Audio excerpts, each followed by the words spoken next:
Assalamualaikum warahmatullahi wabarakatuh. Baik, saya Rahmadi Anggi akan menjelaskan tahapan dari mulai neraca saldo sampai ke neraca lajur. Baik, yang pertama itu kita akan menyalin neraca saldo yang telah disediakan di soal ke Excel. Ini kita blok semuanya, terus kita pindahin ke Excel seperti ini. Nah, setelah kita pindahin neraca saldo ke Excel, tahap keduanya itu kita membuat jurnal umum. Jurnal umum di sini sudah ini memiliki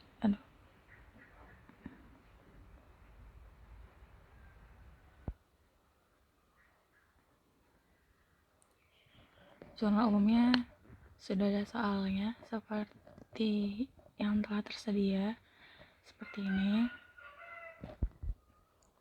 Jadi soal yang pertama yaitu dibayar pada tanggal 1 dibayar sewa kantor bulan Desember sebesar Rp500.000. Nah, kita pindahin ke Excel, kita masukin seperti ini. Kan tadi dibayar sewa, berarti biaya sewa pada kas karena kita membayar sewa, jadi kasnya berkurang. Jadi biaya sewa di debit sebesar Rp500.000, kas di kredit sebesar Rp500.000. Nah, soal yang kedua yaitu pada tanggal 2 dibeli perlengkapan kantor secara kredit sebesar Rp150.000. Dibeli perlengkapan kantor secara kredit berarti perlengkapan kantor terus secara kredit berarti utang. Perlengkapan kantor di debit sebesar Rp150.000, utang di kredit sebesar Rp150.000. Nah, yang selanjutnya pada tanggal 4 Desember dibeli tanah sebesar Rp12.500.000. Dari jumlah tersebut dibayar secara tunai sebesar Rp2.500.000 dan sisanya dibayar dengan wesel. Berarti di sini kita pindahin ke jurnal umumnya yaitu dibeli tanah sebesar Rp12.500.000 tanah pada kas terus dibayar secara wesel berarti utang wesel. Jadi tanahnya seharga Rp12.500.000 di debit, kasnya itu dibayar uang muka sebesar Rp2.500.000 di kredit dan sisanya itu diutangkan wesel sebesar Rp10 juta dan letaknya di kredit. Nah, untuk selanjutnya begitu seterusnya sampai ke tanggal 31. Nah, selanjutnya yaitu kita ke buku besar kas. Buku besar kas ini itu adalah lanjutan dari jurnal umum. Misalnya nih, contohnya tuh seperti jurnal umumnya kita copy semuanya. Kita copy semua jurnal umumnya kecuali jumlahnya ya. Jumlahnya jangan di-copy. Ini kita copy. Kita copy seperti itu, terus kita pindahin ke sini. Gitu, ke sini. Ke situ kita paste. Kita paste kayak gitu. Nih. Ini udah otomatis. Ini kan. Terus kan di sini tuh kayak ada ini kan kayak ada keterangan gitu kan. Tadinya tuh ini kayak gini. Nah, ini kayak gini nih tadinya. Tuh, ini tadinya kayak gini. Nah, yang pertama kan sort filter. Terus kita klik filter. Terus ada tanda kayak gini. Terus kita tekan. Terus select all-nya klik sekali. Terus kita klik yang kas. Gitu. Kasnya kita klik. Terus kita okein. Jadi kayak gini.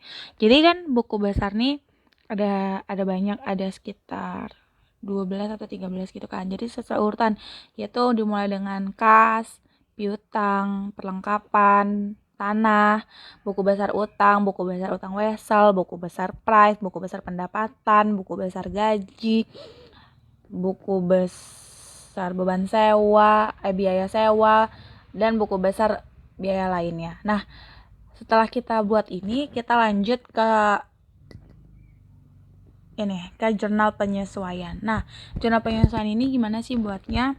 Jurnal penyesuaian ini ada di sini soalnya. nih per tanggal 31 Desember. Nah, per tanggal 31 Desember ini kita pindahin ke sini. Kita baca dulu soal yang pertama ya. Tanggal 31 Desember dibeli perlengkapan kantor yang tersisa pada akhir bulan sebesar Rp300.000.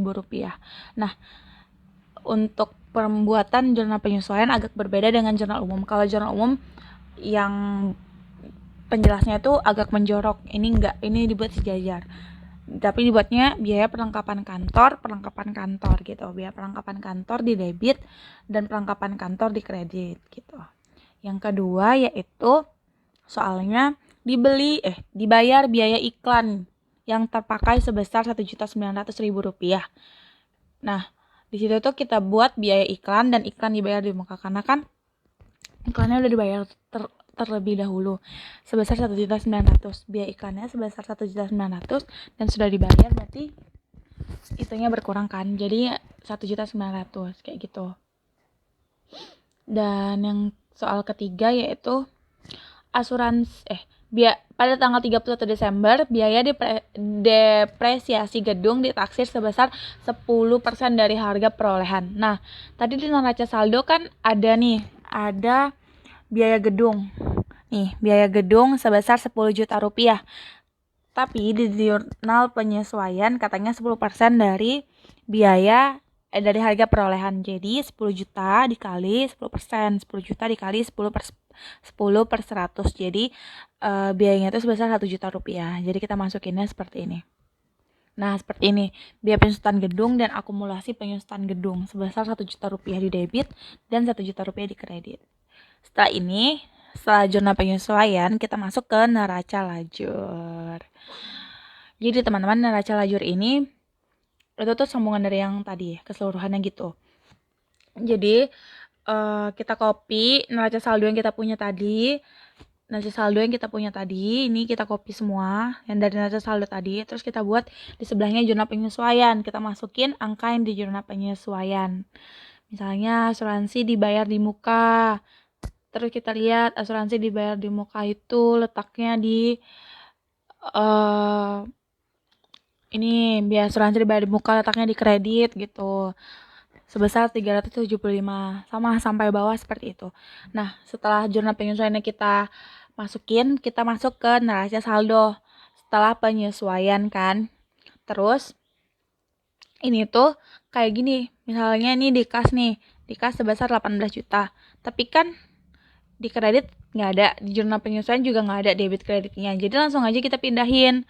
Cara pindahinnya tuh gampang. Tinggal sama dengan diklik yang mau dipindahin, terus enter. Kayak gitu. Yang di bawahnya sama juga kayak gitu.